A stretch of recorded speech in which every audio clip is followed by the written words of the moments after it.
SSLCക്കും +2-നും ശേഷം professional career തിരഞ്ഞെടുക്കാവുന്ന ത്രിവത്സര diploma കോഴ്സുകളിലേക്കുള്ള admission തുടരുന്നു.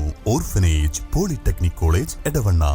നിലമ്പൂർ മാനവേദൻ സ്കൂളിലെ സ്റ്റേഡിയം കൈമാറുന്നത് സംബന്ധിച്ച് തീരുമാനമെടുക്കുമെന്ന് സ്പോർട്സ് യുവജനക്ഷേമ മന്ത്രി OJ ജനീഷ് നിയമസഭയിൽ ആര്യാടൻ ഷൗക്കത്ത് MLA ഉന്നയിച്ച ചോദ്യത്തിന് മറുപടി നൽകുകയായിരുന്നു അദ്ദേഹം.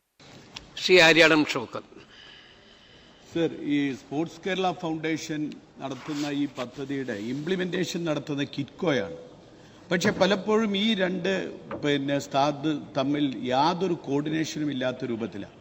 നിലമ്പൂരിൽ 18.5 കോടി രൂപ ചെലവഴിച്ചുകൊണ്ട് നടന്ന സ്റ്റേഡിയം ഇപ്പോഴും ആ സ്റ്റേഡിയം കൈമാറിയിട്ടില്ല എന്നതാണ് യാഥാർത്ഥ്യം. മാത്രമല്ല, ഇത് ആരാണിത് നടത്തേണ്ടത് എന്നതിനെക്കുറിച്ച് സ്കൂളിനും കൊടുക്കുന്നില്ല, തദ്ദേശ സ്വയംഭരണ സ്ഥാപനമായ മുനിസിപ്പാലിറ്റിക്കും കൈമാറുന്നില്ല.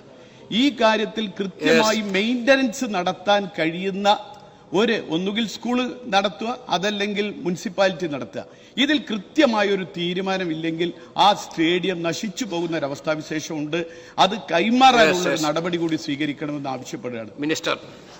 18.5 കോടി രൂപ ചെലവിട്ട് സ്പോർട്സ് കേരള ഫൗണ്ടേഷൻ നിർമ്മിച്ച സ്റ്റേഡിയത്തിന്റെ നടത്തിപ്പവകാശം ആർക്കും നൽകിയിട്ടില്ല. നിലമ്പൂർ നഗരസഭയ്ക്കോ സ്കൂളിനോ സ്റ്റേഡിയം കൈമാറിയിട്ടില്ല.